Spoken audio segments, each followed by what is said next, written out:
Hey all, welcome to my channel Gugapriya Kumar's podcast. இன்னையோட story பார்க்கலாமா?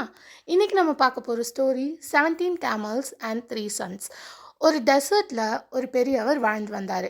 அவருக்கு 3 பசங்களும் 17 கேமலும் வீடும் சொந்தமாக இருந்துச்சு.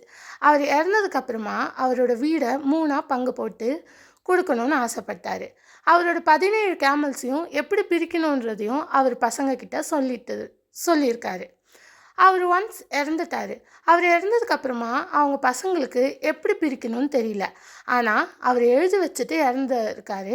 என்ன அப்படின்னா, அவரோட பெரிய சன்னுக்கு, அதாவது எல்டர் சன்னுக்கு 1/2, மிடில் சன்னுக்கு 1/3 ஆஃப் த 17 கேமல்ஸும், யங்கர் சன்னுக்கு 1/9 ஆஃப் த 17 கேமல்ஸ்னு எழுதிட்டு தான் இறந்துருக்காரு. ஸோ இவங்க என்ன பண்ணுறாங்கன்னா, அவங்களுக்கு ரொம்ப நாளாக எப்படி பிரிக்கணும்னு தெரியாததுனால அந்த ஊரில் இருந்த ஒரு வைஸ்மேன் கிட்ட போயிட்டு கேட்குறாங்க. இந்த மாதிரி வந்துட்டு எப்படி பிரிக்கணும்னு எங்களுக்கு தெரியலன்னு கேட்கும்போது, அவர்கிட்ட இருக்கிற ஒரு கேமலை போட்டு அந்த 17 கேமல்ஸை 18 கேமல்ஸாக மாற்றுறாரு. ஸோ அப்போ என்ன ஆகுதுன்னா, அவர் ஆல்ரெடி சொல்லியிருந்த மாதிரி, இறந்தவர் ஆல்ரெடி சொல்லியிருந்த மாதிரி 1/2 ஆஃப் த 17 கேமல்ஸை 1/2 ஆஃப் த 18 கேமல்ஸ்ன்னு போட்டால் 9 கேமல்ஸ் எல்டர் சன்னுக்கு வருது.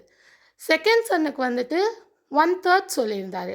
ஸோ 18/3 போட்டால் 6 கேமல்ஸ் செகண்ட் சன்னுக்கு வருது. கடைசி மகனுக்கு என்ன சொல்லியிருந்தார்?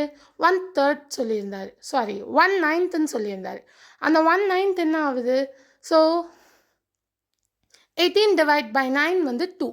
ஸோ 9 + 6 + 2 17. ஸோ இதை மாதிரி போட்டுட்டு அவரோட ஒரு கேமலை திருப்பி எடுத்துக்கிறாரு. ஸோ இதனால் நம்மளுக்கு என்ன தெரிய வருது? எல்லா ப்ராப்ளமுக்கும் ஒரு சொல்யூஷன் கண்டிப்பாக இருக்கும். ஸோ ப்ராப்ளம் நினச்சிட்டு கஷ்டப்பட்டுட்டு இருக்காமல் அதோட சொல்யூஷன் என்னன்னு தேடி கண்டுபிடிங்க. So every problem has a solution. எப்படி எவ்ரி லாக்கு கீ இல்லாமல் இருக்காது, அதே மாதிரி தான் நம்ம லைஃப்பில் ப்ராப்ளம் கண்டிப்பாக நிறைய வரும். அதெல்லாம் எப்படி நம்ம ஃபேஸ் பண்ணுறோம் அப்படின்றத பொறுத்து தான் நம்ம லைஃப் இருக்கும். So face every problem with attitude. Every problem has a solution. Thanks for வாட்சிங். அடுத்த ஸ்டோரியில் உங்களை நான் மீட் பண்ணுறேன். லைக், ஷேர், சப்ஸ்கிரைப்லாம் பண்ணிக்கோங்க. Bye guys.